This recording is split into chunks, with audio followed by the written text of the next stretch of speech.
Okay, so this is small but mighty, I think.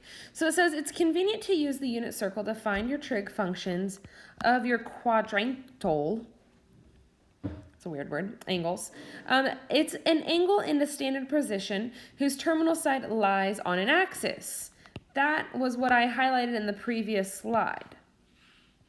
My beautiful circle, I'm going to undo that, and I think I have an ability for, haha, look at that. It's a perfect circle, because I don't trust my skills. Now, these may not be perfect, but we're calling this center at 0, 0.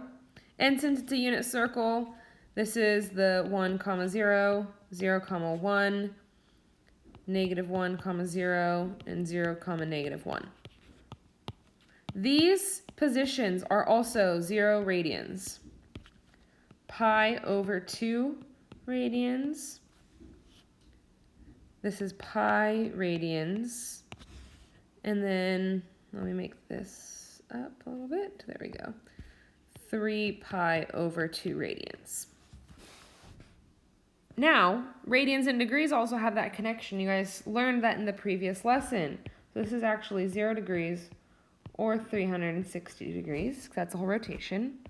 And this is also 90 degrees, which hopefully you guys see that these are all 90-degree increments, which means a straight line is 180, and then this is 270. So they all have a million things, and then once again, they circle around and around and around as many times as you need them to.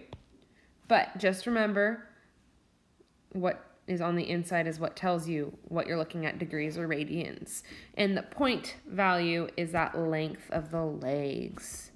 All right, so we're adding a little bit on each time. I would definitely write this down.